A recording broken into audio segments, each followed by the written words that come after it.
Welcome to Search for Signs. My name is Gary Willing. If this information interests you, please press the like and subscribe button and press the bell for notifications. Back in the mid-90s, I came across a group here in Atlanta that did what was called transmission meditation. And it's a service meditation that Benjamin Creme's master introduced to the world. And at some point I want to do a video on it and talk about it some more, or maybe a series of videos or something like that. But right now I just want to tell you about this Maitreya experience that happened to the group when we were started advertising on TV. And when I first met the group, they were a very tiny group, only meditated a couple times a week, maybe for a few hours a week or something like that. Did a few talks here or there, but not much.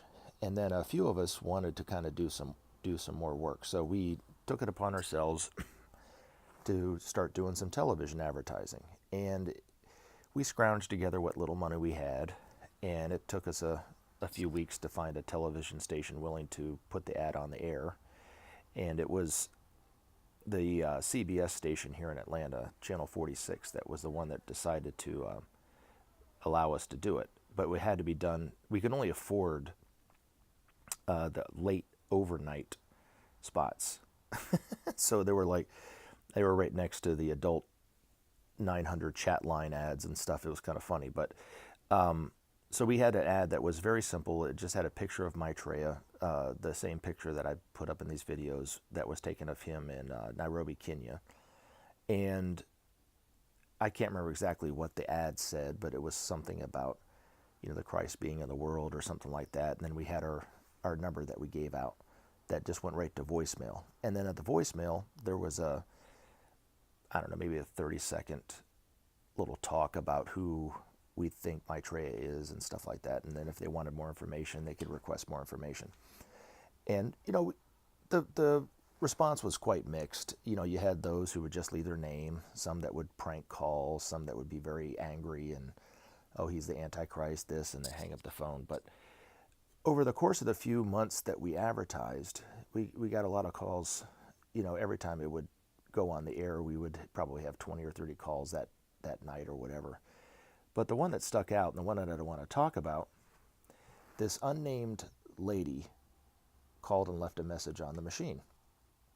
And she said that she was a devout Christian, and she's not going to support us in any way, but she believed in what we were doing, and she wanted to tell us that.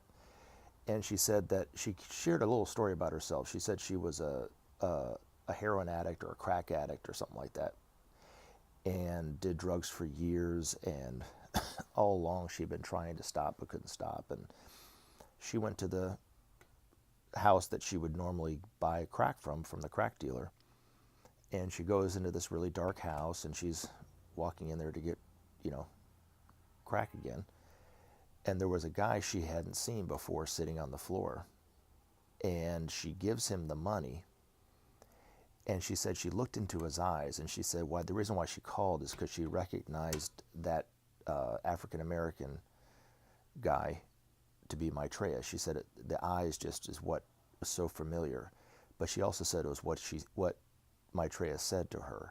He said he looked her right in the eyes and said, "Child, you have better things to spend your money on than this garbage." And then I think she said he handed her the money back. And then she was quite taken back by the fact that somebody in a crack house would say that to her.